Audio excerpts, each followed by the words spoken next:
Hi everyone, Renate here from Crafty Renate. In this Make It Monday video, I'm going to show you how to make an insulated cat shelter. Winter is just around the corner and this is a great way to help stray cats as you're providing a dry, warm, safe and cozy house for them.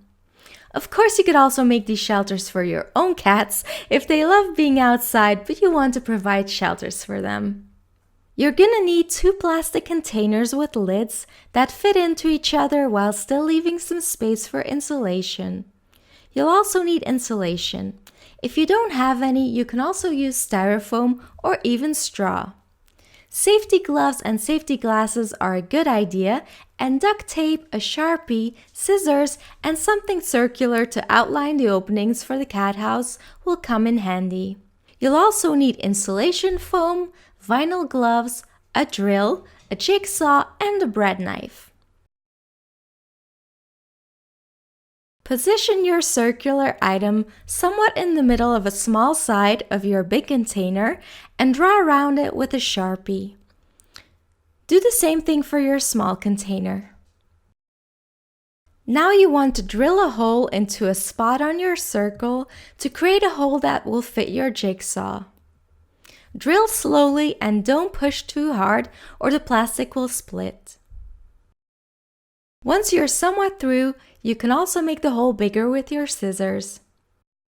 For the next step, make sure to put on your safety glasses and gloves, especially if you're not used to working with power tools like myself. Place your jigsaw in the hole you created and cut out a circle. Try to go slowly. Since it was my first time ever using a jigsaw, I didn't know I needed to go slowly, and apparently what happens when you go fast is that you create a very jagged edge because pieces break off.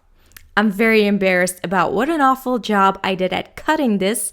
However, it really doesn't matter whether you get a nice and clean circle or a jagged one like mine, as the end result will be exactly the same. Cut pieces of duct tape and stick them around the circular hole. If you made a neat circle, 1 layer will do. If yours looked as horrible as mine, if that's even possible, you may want to do 2 layers. But we're also going to be adding more things that will make the edges of the hole nice and smooth and soft in the end. Now create another hole in your small container this time. Yep, I definitely have to ask my dad to give me some power tools lessons because this is just shocking. But again, it's all about the end results, so don't worry if you're a newbie like me and you're having the same problem. Cover the edges with duct tape like you did with the other container. Place the small container in the bigger one and line up the holes. Make sure you can still easily open and close the lid on the small container though, so don't push it all the way to the edge. Now fill up the gaps, aka the walls, with your insulation. Make sure the left, right, and back side are filled nicely. I'm using styrofoam insulation that has a layer of aluminum on it. Once that's done, put on your vinyl gloves and safety glasses and make sure to shake your insulation foam well. Now fill up the gap between the front of your containers.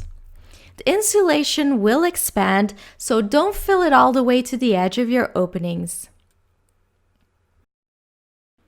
For the next step, you don't have to wait until the foam has hardened completely, but wait until it is done expanding and feels dry to the touch.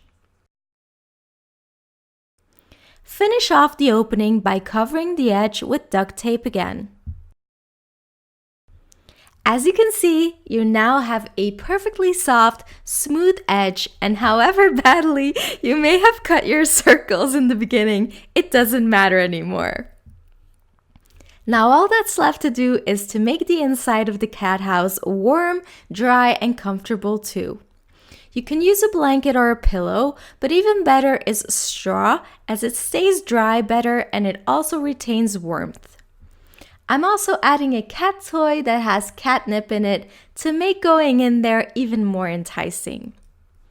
Now just close the lids of both containers, make sure everything is airtight, and your cat shelter is ready to be used. If you can, put something under them, like a big tile or something, so that they don't sit directly onto the ground, in case it rains very hard. Choose a spot where it's not too windy or too exposed.